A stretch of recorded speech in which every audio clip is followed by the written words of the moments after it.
Значи, сосема ми е јасно и сосема е во ред тоа што Собранието ја донесе оваа стратегија. И сосема е јасно дека во суштина Државната комисија за спречување на корупција ја следи, односно прави скрининг на тоа што се случува и тој извештај го доставува во Собранието. Меѓутоа, сосема е јасно дека во суштина оваа стратегија не се спроведува. Зошто не се спроведува? Затоа што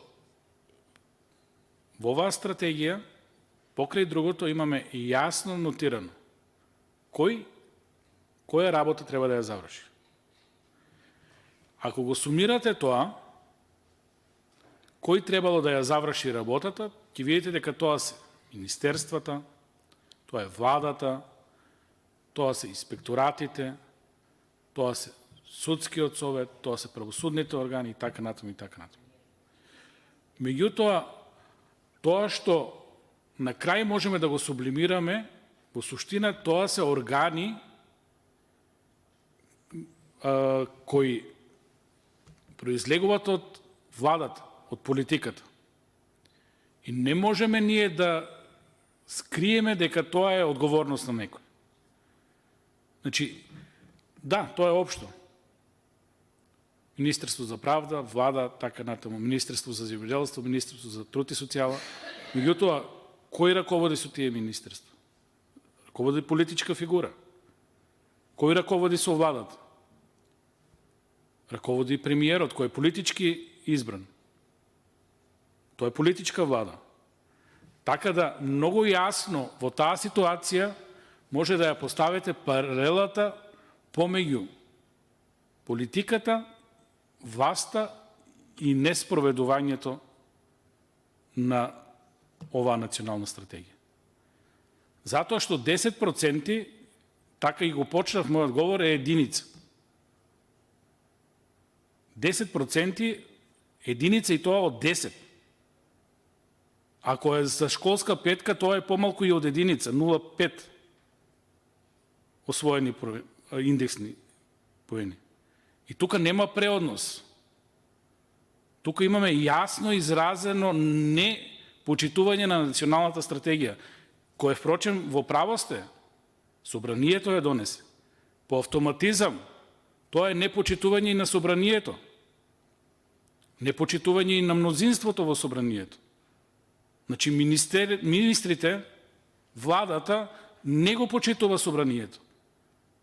Не почитува тоа што ние сме донеле како акт. Не го спроведува.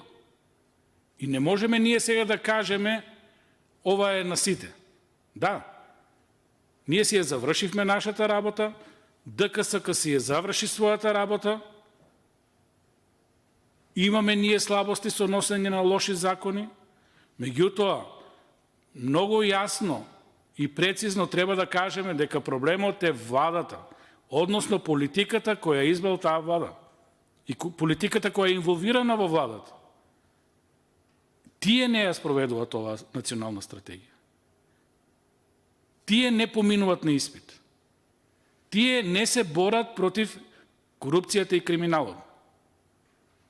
Ако тука не гледаме паралела, тогаш ние не можеме воопшто ни да збориме за борба со корупција и криминал. Сите сме во системот и сите сме криви. Не. Затоа реков во една од моите реченици. Нема со оваа национална стратегија да се реши корупцијата и криминалот. Не ни опфатено се.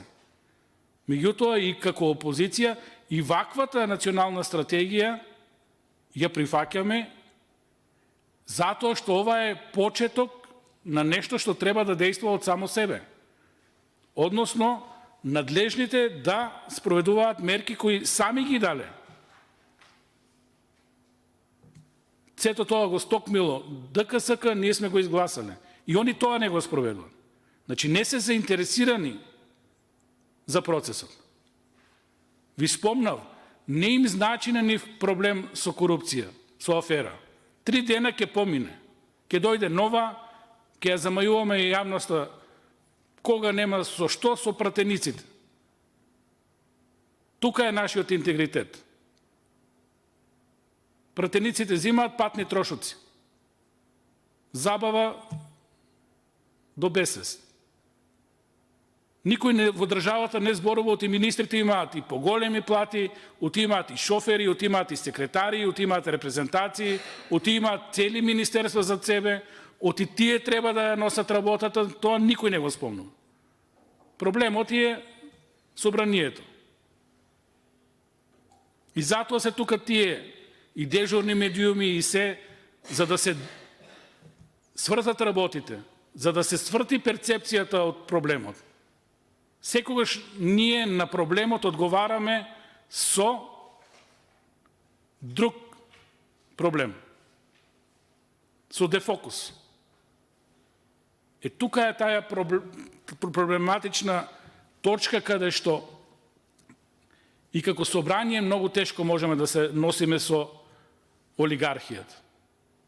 Ги имаат парите, ги имаат медиумите, го имаат бизнисот, ја имаат владата, ја имаат политиката. Не сакам ни јас да бидам прозван дека собранието нема интегритет. Меѓутоа, во суштина, испаѓа дека тоа што е перцепција на граѓаните, дека собранието е подчинето на извршната власт, што не треба да биде така.